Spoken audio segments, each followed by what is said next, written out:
Hello everyone, this is your instructor Jason DeCristofaro for MUS 112, Intro to Jazz, and once again you can't see my face because I want you to be able to see the piano, which was not just a musical instrument that became very predominant in the 19th century and the 20th century in both the Old World, Europe primarily, and the New World, such as the United States.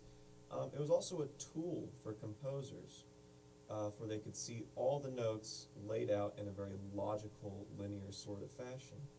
And one of the things which developed were certain harmonic progressions.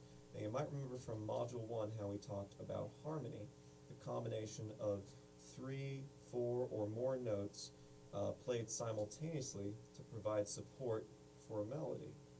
Well, eventually composers, beginning in the 1600s, began to discover that there were certain progressions or sequences of harmonies or chords which produced a pleasing effect and could be used underneath a lot of different melodies.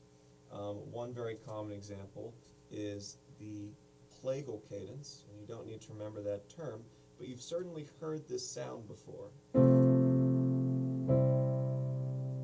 So the first chord, all these notes played simultaneously, lead directly to this chord.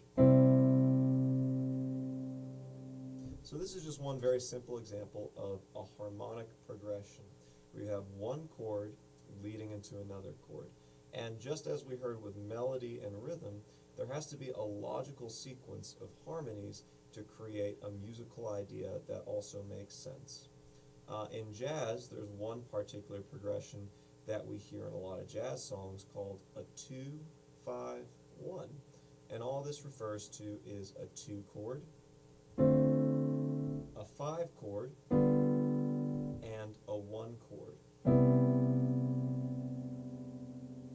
This is just one example of a progression which jazz musicians will often learn to play.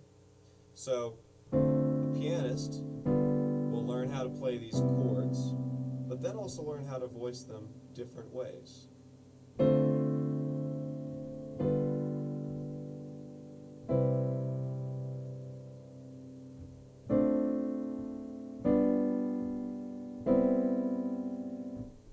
Those are just a few voicings or different ways of grouping the notes to create a new chord progression.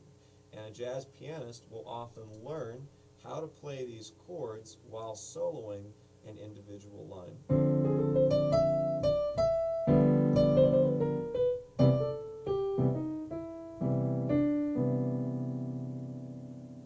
So harmonic progressions or chord changes play a very, very important role in jazz, and often musicians studying jazz will spend hundreds of hours practicing learning how to both play these chords on their instrument and how to create melodies over these chords.